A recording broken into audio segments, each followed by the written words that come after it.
I first got into boat building after I got out of college. I was actually teaching writing and I needed a summer job, so I took a job at the Maritime Museum in San Francisco. Got a job in the shop as assistant to the boat builder and really fell in love with that work. At that time, I had one of my best friends was my former college roommate who was from Hiroshima, Japan.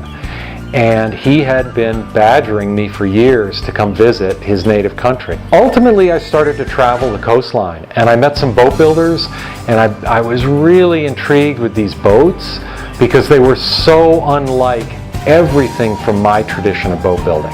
And that just grew. I was really hooked from the first trip. Eventually kind of laid the groundwork, really developed a relationship with one particular craftsman whom on my third trip invited me to be his apprentice.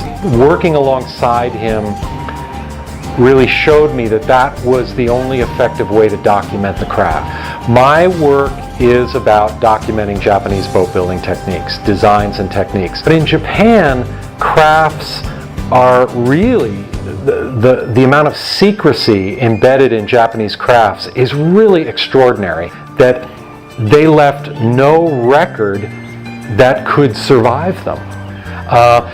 Most of my teachers used no drawings whatsoever. They worked entirely from memory. And I could ask the questions and record the details necessary to document the craft in drawings, and in many cases now books, writing manuscripts about how to build these boats. And it's my effort to try to preserve the craft. My relationship with the Anderson Japanese Garden goes back a couple of years. They commissioned me to build a boat for the garden, and I was thinking about the different boats I'd built in Japan, and I settled on this design as an appropriate one from the garden. This is called a tenmasen. Tenmasen is a very catch-all word in Japan for a basic workboat. I hope to the visitors it looks foreign. They can rest assured it's very Japanese. It's right out of the Japanese tradition, so it's in keeping with the overall theme of the garden.